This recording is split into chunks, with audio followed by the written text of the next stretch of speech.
माझ्या हातात असलेली ही पाकिट राष्ट्रवादीचे मुख्य प्रवक्ते उमेश पाटील यांचा राजीनामा पत्र आहे खरं तर, आणि ते त्यांनी स्वतःजवळ ठेवलेलं आहे अजूनपर्यंत. दादा, हे राजीनामा पत्र लिहिण्यापर्यंतची वेळ का आलेली आहे हे संपूर्ण तालुक्याला माहिती आहे, मात्र राज्याला देखील कळू दे आता की नेमकं काय चाललेलं आहे मोहोळ तालुक्याचं राजकारण. हे परवा जनसन्मान यात्रेच्या निमित्तानं पक्षाचे अध्यक्ष आणि अजितदादा या ठिकाणी आले होते.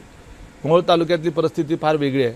या तालुक्यामध्ये राजन पाटील नावाच्या आमच्याच पक्षाच्या नेत्यांनी एक अप्पर तहसील कार्यालय स्वतःच्या गावात म्हणजे अनगरला मंजूर करून आणलं, आणि त्याच्यामुळं मागचे 1.5 ते 2 महिने झालं या तालुक्यातली सर्वसामान्य जनता प्रचंड नाराज आहे आणि त्या संदर्भामध्ये आंदोलन करते आणि ती मागणी करते की ते तहसील कार्यालय रद्द करा. आणि या मागणीच्या करता मोहोळ तालुक्यात सर्वपक्षीय नेते एकत्र येऊन लढा उभा केलेला आहे.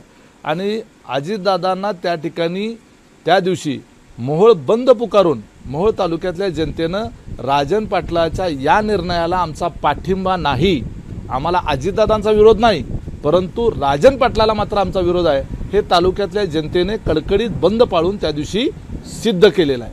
आणि माझी पक्षाकडे सातत्यानं विनंती आहे की मोहोळ तालुक्याचं वातावरण बदललेलं आहे. ह्या राजन पाटलाचा उमेदवार किंवा राजन पाटलाच्या विरोधात इथली जनता आहे आणि मी ह्या तालुक्याचा आहे.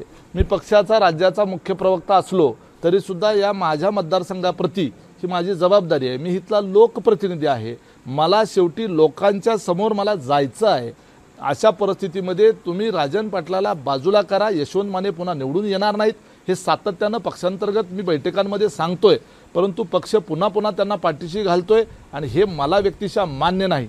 आणि हे कदाचित आमच्या नेत्यांना हा पक्षशिस्तीचा भंग वाटला असेल म्हणून करता त्या दिवशी त्यांनी माझ्या संदर्भामध्ये बेशिस्त पक्षातली खपवून घेतली जाणार नाही असं अध्यक्ष म्हणाले. अजितदादा बैलगाडीच्या खालचं त्यांनी मला कुत्रा आहे अशा किंवा कुत्र्याची त्यांनी माझी तुलना केली.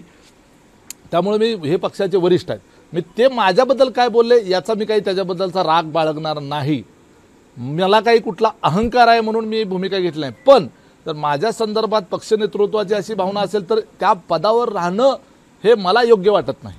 म्हणून करता मी हे राजीनामा माझा तयार ठेवला. त्याच दिवशी दुसऱ्याच दिवशी मी हा राजीनामा घेऊन गेलो होतो, परंतु आमच्या पक्षातल्या वरिष्ठ युवा नेत्यांनी मला सांगितलं की बाबा या बाबतीमध्ये आम्ही बसू, चर्चा करू. अनेक वर्ष तुम्ही पक्षासाठी काम केलेलं आहे आणि पक्षामध्ये तुम्हाला महत्त्वाची जबाबदारी, स्थान हे तुमची योग्यता बघूनच दिलेलं आहे आणि त्यामुळं जरी काही दादांनी त्या पद्धतीचं स्टेटमेंट केलं असेल किंवा अध्यक्ष काही म्हणाले असतील तरी आपण अंतर्गत चर्चा करू, काहीतरी मार्ग काढू.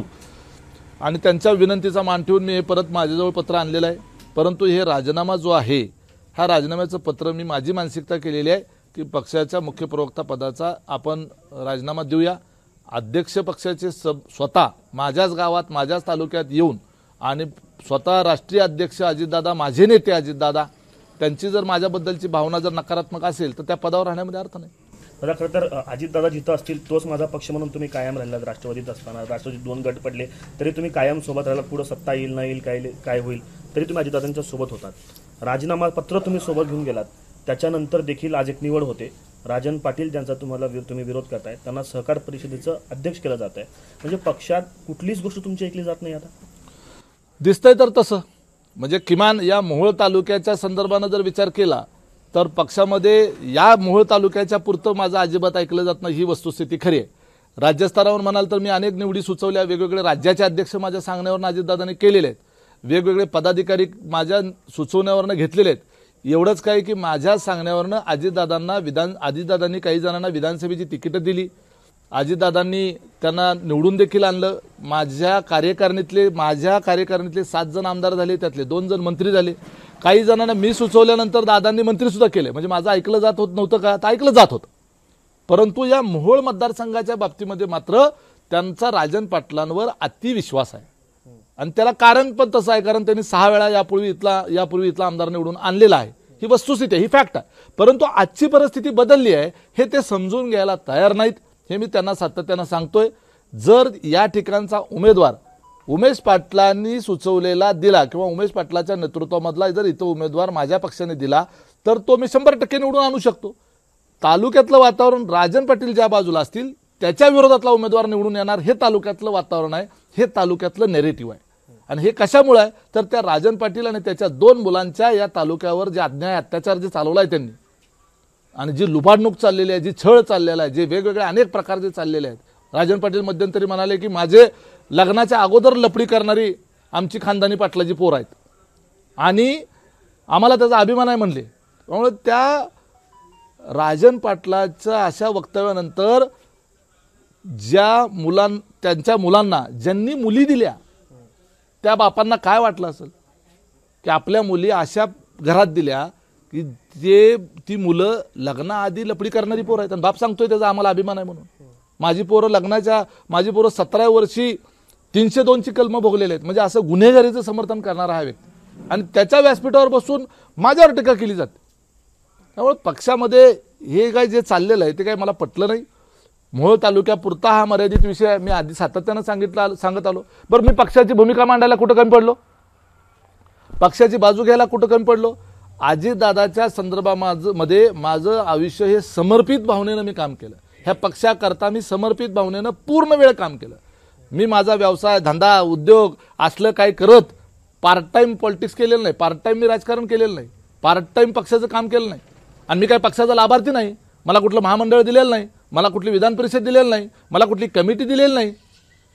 मी नियोजन समितीवर निवडून आलो. माझ्या हिमतीवर फक्त 4चा कोटा असताना निवडणूक लढवून निवडून आलो. जिल्हा परिषदेला जिथं मतदारसंघामध्ये कधीच राष्ट्रवादीचं निवडून येत नव्हतं त्या ठिकाणावरून झेडपीला निवडून आलो.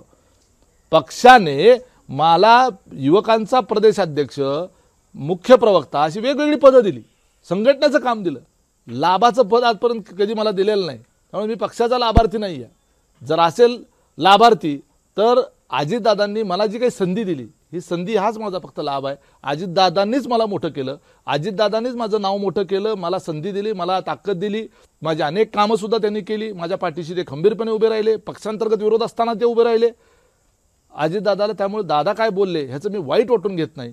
मला वाईट एवढ्या गोष्टीचं वाटतं की पुन्हा या मोहोळ तालुक्यावर हा अत्याचारी राक्षस पुन्हा बसू नये ह्याच्याकरता म्हणून माझी लढाई आहे. तर जेव्हा पक्षात फूट पडली तर याच मोहोळ तालुक्यामध्ये अजितदादांचे पुतळे देखील जाळण्यात आलेले होते आणि आता त्याच लोकांनी अशी काय जादू केली अजितदादांवरती की दादा पूर्ण 360 अँगलमध्ये फिरलेत. आता मला तेच कळत नाही की ज्या राजन पाटलांनी आणि त्याच्या मुलांनी अजितदादांचे फोटो जाळले, त्यांच्या प्रतिमेला जोडे मारले आणि त्यांनी तसे जोडे मारले म्हणून मी त्या राजन पाटलाच्या विरोधामध्ये भूमिका घेतली.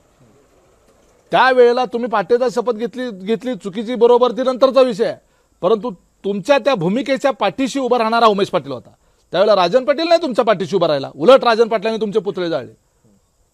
काल परवापर्यंत मागच्या महिन्यात 2 महिन्यापूर्वी राजन पाटलांनी पूर्ण पान जाहिरात दिली. अजितदादाचा फोटो टाकला नाही पण रोहित पवारांचा फोटो टाकला. यशवंत माने हे तुतारीच्या अध्यक्षाला घेऊन उद्घाटन करत फिरतात सगळीकडे, त्यांचं नाव टाकतात पत्रिकेमध्ये. पक्षात अजून असे अनेक आहेत की उदाहरणं देता येईल की पक्ष शिस्त. मग पक्ष शिस्त जी आहे ना ती फक्त प्रस्थापित आणि मोठ्या लोकांना लागू नाही आणि एक सामान्य कार्यकर्त्यालाच फक्त पक्ष शिस्त लागू आहे का? दादा, मी जसं सुरुवातीला म्हणालो की तुम्ही अजितदादा म्हणजेच पक्ष असं आधीपासून म्हणत आलेला आहात. आता अजितदादा कुठेतरी चुकले असं वाटतंय? हे पहा, मी एवढा मोठा नाही आहे की एवढ्या मोठ्या लोकांच्या चुका काढेल, त्यांची मापं काढेल. हे अजितदादा, माझं आजही मत आहे की महाराष्ट्राच्या मुख्यमंत्रीपदाच्या पूर्ण योग्यतेची ती व्यक्ती आहे. ते इतकं कष्ट करतात, इतकं काम करतात, सकाळपासून संध्याकाळी रात्री 11-12 वाजेपर्यंत ते सर्वसामान्य लोकांच्या करता कष्ट घेतात, काम करतात आणि त्यांना महाराष्ट्राच्या संदर्भातलं व्हिजन आहे आणि महाराष्ट्राच्या भल्याच्या करता म्हणून ते मुख्यमंत्री होणं कधीही चांगलंच आहे. पण दुर्दैवानं त्या अतिकामाच्या बापामध्ये जमिनीवर नेमकं काय चाललंय हे त्यांना समजत नाही, पोचत नाही, का काय नेमकं चुकीचं पोचवलं जातं हे मला कळायला मार्ग नाही. तुमचे अजून राजीनामा स्वीकारला गेला किंवा राजीनामा तुम्ही अजून दिलेलाही नाहीये? नाही, मी राजीनामा माझा द्यायलाच गेलो होतो, तो घेतला गेला नाहीये. त्यांनी मला विनंती केली. शेवटी माझ्या वरिष्ठांनी मला जर विनंती केली तर राजकारणात, सार्वजनिक जीवनात तेवढा तरी मान ठेवला पाहिजे ना. मी काही इतका मोठा नाहीये की मला एवढ्या मोठ्या नेत्यांनी सांगायचं थोडे 4-5 दिवस थांबा म्हणायचं आणि मी म्हणायचं मला नाही जमणार, असं नाही होत. जोपर्यंत निर्णय होईल तोपर्यंत तुम्ही मुख्य प्रवक्ते म्हणून भूमिका मांडत राहणार आहात की तोपर्यंत थांबवणार? नाही, मी माझी मुख्य प्रवक्ता म्हणून भूमिका मांडायचं थांबवलेलं आहे. मी अनेक चॅनलला मला ज्या वेळेला फोन आले त्यावेळेला सांगितले की मला तसं आत्ता मुख्य प्रवक्ता म्हणून मी एखादं मत मांडणं ते योग्य दिसणार नाही. कारण माझ्या पक्षाच्या वरिष्ठ नेत्यांनी माझ्या संदर्भात ज्या भावना इथं माझ्या तालुक्यात येऊन व्यक्त केल्या त्याच्यानंतर मी पक्षाची भूमिका मांडणं हे कदाचित प्रशस्त दिसणार नाही, प्रशस्त वाटणार नाही, म्हणून मी बोलत नाही. जोपर्यंत सन्मानाने पुन्हा एकदा बहाल केलं जात नाही पद किंवा जोपर्यंत सन्मान दिला जात नाही तोपर्यंत तुम्ही अशाच भूमिकेवरती ठाम असणार आहात? त्याची चर्चा होईल ना. आता त्यांनी सांगितले ना 4-5 दिवस थांबा म्हणून. पुढील 4-5 दिवस अजून पण वाट बघून त्यानंतर पुढच्या राजकीय भूमिकांचा विचार करू अशा पद्धतीची भूमिका जी आहे उमेश पाटील या ठिकाणी घेत आहेत. कॅमेरा पर्सन युक्त अगदी सहा आफ्ताब शेख, एबीपी माझा, मोहोळ, सोलापूर. एबीपी माझा, उघडा डोळे बघा नीट.